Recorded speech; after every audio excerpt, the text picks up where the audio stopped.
CPU가 최신 세대로 거듭나며 성능이 높아질수록 발열량도 함께 높아져 이제는 대장급 공랭 쿨러의 대명사라 할 수 있는 녹투와 NH-D15로도 쿨링을 제대로 할 수 없는 시대가 되었습니다. 그래서 요즘은 일체형 수냉 쿨러를 찾는 분들이 부쩍 많이 늘어났는데요. 이 수냉 쿨러의 인기에는 가성비가 좋은 제품들이 많은 것이 또 한몫을 했습니다. 아까 언급했던 대장 쿨러 녹투와 NH-D15는 가격이 16만원에 육박하는데요. 이보다 성능이 좋은 일체형 수냉 쿨러들을 인기 순으로 나열해 1위부터 10위까지 가격을 비교해보면 40만원이 넘는 NGXT 크라켄 엘리트 360을 제외하고 이와 비슷하거나 더 저렴한 제품들이 태반을 넘으니 말이죠. 자, 지난 영상에서도 보여드렸듯이 현재 3열 제품 기준 10만원 중후반대 이상이면 가격과 상관없이 성능이 상향 평준화되어 거의 차이가 나지 않습니다. 아주 저급한 수준의 저가형 수냉 쿨러 말고 10만원 중후반대 이상의 제품들은 40만원씩 하는 최고 사양 제품들과 큰 차이가 없지요. 자, 이렇게 합리적인 가격에 최상급의 성능을 지원하는 가성비 수냉 쿨러 시장을 연 제품이 있으니 오늘 준비한 이 제품입니다. 리안리 갤러헤드의 두 번째 시리즈 갤러헤드2 트리니티입니다. 이 시리즈 역시 첫 번째 시리즈와 같이 아주 풍부한 라인업으로 출시된다고 하는데요. 그 라인업을 설명드리면 RGB 펜이 적용된 트리니티, 리안리 유니펜을 적용해 디자인 쪽으로 힘을 준 트리니티 SL-INF, 펌프의 성능을 향상시키고 논 RGB 펜으로 성능 위주로 만든 트리니티 퍼포먼스, 그리고 워터블럭의 LCD 창이 적용된 트리니티 LCD 시리즈로 라인업이 구분되어 있습니다. 당연히 블랙과 화이트 컬러로 나누어 출시되고요. 트리니티와 트리니티 SL-INF 모델은 240mm와 360mm 두 가지 규격으로 트리니티 퍼포먼스는 360mm 단일 규격으로만 출시된다고 하네요. 가장 상위급 제품인 트리니티 LCD 시리즈는 KC 인증 때문에 11월쯤이나 되어야 국내에서 만나볼 수 있다고 하고요. 이 시리즈는 280mm와 360mm 모델이 블랙과 화이트로 각각 출시되며 역시 유니핀이 적용된 SL-INF 버전은 360mm 규격으로만 출시된다고 합니다. 그중 오늘 제가 들고 온 제품은 디자인 쪽으로 가장 힘을 준, 그래서 제일 이쁘기 때문에 가장 많이 판매될 것으로 예상하는 트리니티 SL-INF 시리즈입니다. 구성품을 살펴보면 제일 눈에 띄는 게 바로 이 워터블럭에 관련된 파츠들인데요. 이 파츠들을 활용하여 여러가지 모드로 워터블럭을 만들어 사용할 수 있다고 합니다. 그 외에 눈에 띄는 건 호스를 정리할 수 있는 홀더, 그리고 서멀 컴파운드를 도포할 때 사용하는 벌집 모양 스텐실 정도이고 나머지는 기존의 제품과 크게 다르지 않네요.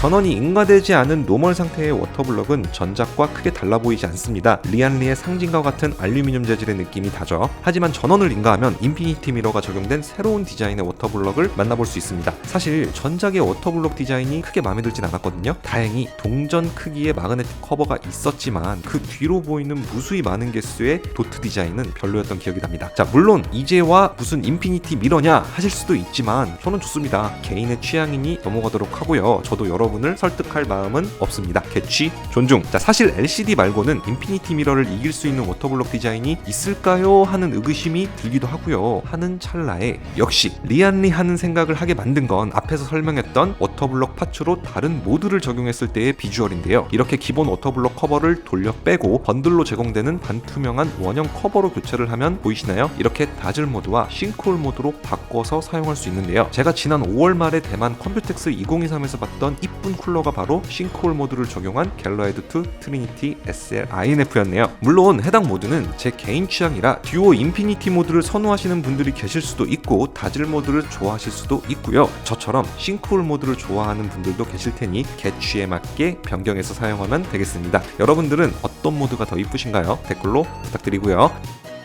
자, 일체형 수냉 쿨러에서 워터블럭 부분은 당연히 쿨러의 얼굴과 같아 전체 디자인의 핵심이 되기도 하지만 펌프가 내장되어 있는 부분이기도 해서 성능에도 직결되는 가장 중요한 부분인데요. 이번 갤러헤드2의 경우 전 세대에서 문제가 되었던 아팔텍의 펌프를 과감하게 버리고 자체 개발한 펌프를 탑재했다고 합니다. 최대 3200rpm으로 동작하며 임펠러를 더 크게 키우고 수로를 직선화하여 냉각수의 흐름을 크게 개선시켰다고 합니다. 쿨링 성능은 잠시 후 테스트를 통해 알아보도록 하고요. 또 하나의 중요한 부분이죠. 실제 CPU와 맞닿는 콜드 플레이트를 열 전도율이 뛰어난 구리 재질을 사용하였으며 핀 거리를 넓혀 냉각수로부터 나오는 침전물로 인한 피해가 없도록 하였다고 하네요. CPU는 최신 인텔 13세대와 라이젠 7000번대는 물론 9세대 CPU에도 장착이 가능하도록 설계되었으며 지원 소켓은 표를 참고해주세요.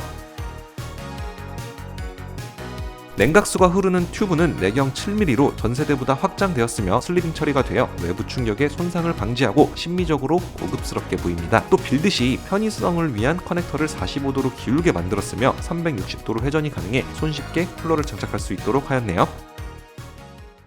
라디에이터는 알루미늄 재질이며 27mm의 두께로 슬림합니다. 내부 핀은 싱글 웨이브 방식 구조로 촘촘히 배열되어 있고 만듦새가 좋습니다. 하지만 이게 일반적인 라디에이터들과는 크게 다를 바가 없어 좀 더 두꺼운 라디를 적용했으면 어땠을까 하는 아쉬움도 있습니다. 빌드 시 편의성, 호환성 두 가지 모두를 위한 선택으로 보이지만 요즘은 쿨링 성능을 위해 더 두꺼운 라디를 적용하는 사례들이 많거든요. 일체형 수냉 쿨러를 구성하는 부분 중 워터블럭 라디에이터 팬은 특히 성능에 직결된 부분이라 매우 중요한데요. 이번엔 그 마지막 팬입니다. 리뷰 중인 갤러헤드2 트리니티 SL INF 360mm는 이름을 보면 알 수 있듯이 자사의 플래그십 제품인 유니펜 SL INF 120 RGB로 총 3개가 적용되어 있는데요. 컨트롤러까지 제공되기 때문에 그 가치를 환산해 보면 15만원짜리 펜을 번들로 제공하는 거라 따로 RGB 펜을 구비할 필요가 없어 비주얼을 따지는 유저에게는 아주 좋은 구성이라 할 수 있겠죠. 유니펜 SL INF 120 RGB 펜은 이미 출시되어 그 성능이 공개된 만큼 따로 설명드리지 않고 스펙표로 대신하겠습니다.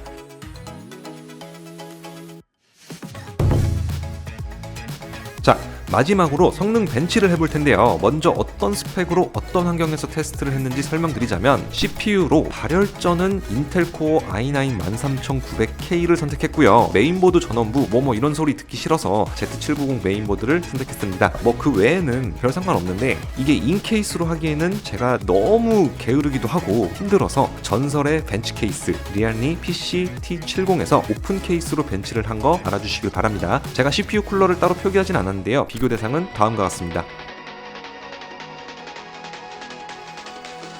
항상 PC 가격 비교 사이트에서 수냉 쿨러 부분 1등을 하는 제품이죠. 디쿨 LS720 ARGB입니다. 그리고 잠깐 품절되어서 가격 순위에서는 조금 밀려있지만 출시되자마자 끝판왕으로 하이엔드 유저들의 마음을 사로잡은 대장급 수냉 쿨러 펜텍 플래셔1 360 T30 V2. 제가 또 얼마 전에 리뷰를 했었죠. 현재까지 출시된 모든 수냉 쿨러 중에 성능 짱, 가격 짱, 신인인데 무서운 놈이죠. 아주 쟁쟁한 녀석들이 비교 대상으로 선택되었는데요. 우선 아이들시 온도 비교 보시죠. 아이들 PWMC 딥쿨 LS720 평균 34 최고 45도, 글래셜 360 V2 평균 34 최고 49도, 발키리 GL 360 평균 35 최고 44도, 갤러헤드2 평균 42 최고 52도, 아이들시 풀RPM 딥쿨 LS720 평균 30 최고 42도, 글래셜 360 V2 평균 32 최고 55도, 발키리 GL 360 평균 31 최고 54도, 갤러헤드2 평균 41 최고 45도로 측정되어 평균 온도가 타 브랜드의 수냉 쿨러 대비 높게 측정되었는데요. 온도 차이가 조금 많이 나긴 하지만 실사용에는 전혀 문제가 없는 부분이라 한번 CPU를 갈궈봐야겠습니다. CPU를 가장 빡세게 갈군다는 시네벤치 R23입니다. 시네벤치 PWM 딥쿨 LS720 평균 87 최고 90도, 글래셜 360 V2 평균 86 최고 89도, 발키리 GL 360 평균 86 최고 90도, 갤러헤드2 평균 89 최고 94도, 시네벤치 풀RPM 딥쿨 LS720 평균 87 최고 90도, 글래셜 360 V2 평균 86 최고 89도, 발키리 GL 360 평균 85 최고 89도, 갤러헤드2 평균 89 최고 93도로 역시나 다른 3개의 수냉 쿨러에 비해 온도가 2에서 3도가량 높게 측정되는 걸 볼 수 있습니다. 제가 테스트를 잘 못했나 하고 여러 번 측정한 것이기에 그렇다면 문제가 뭘까 하다가 혹시 팬일까 하는 생각이 들었습니다. 그래서 라디에이터 팬을 2500rpm을 지원하는 끝판왕 RGB 팬 알파쿨 오로라 팬으로 변경해봤습니다. 아무래도 SL INF 팬은 퍼포먼스보다는 비주얼 담당이니 합리적인 의심이라 생각했거든요. 그런데 결론은 평균 88도로 1도 하락. 여러가지로 최상위급 일체형 수냉 쿨러 대비 성능 면에서는 떨어지는 게 사실입니다. 하지만 저급 쿨러가 아닌 최상위급 일체형 수냉 쿨러의 비교에 얻은 결과라는 거, 그리고 이 쿨러는 비주얼이 미친다는 거, 그 리알미만의 감성이 또 있잖아요. 특히 하이엔드의 PC 영역에서 리알미의 파이는 굉장히 크니까 말이죠. 성능을 원하시는 분들은 트리니티 퍼포먼스를 선택해 주시고요. 오버클럭을 하지 않고 비주얼 위주의 감성 PC를 빌드하실 분들께 추천드릴 수 있겠습니다. 진짜 딱 성능만 아쉽네요.